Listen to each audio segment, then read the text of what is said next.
Ang katrabaho ko ay napakasipsip.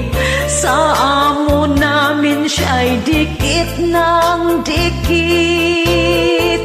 Bida-bida akala'y sinong mabait. Ugaling napakabwisit. Kumikilos pag nandyan lamang sila boss.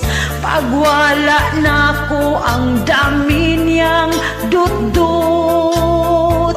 Sa akin lagi siyang nakasimangot. Galit na galit pag sinagot.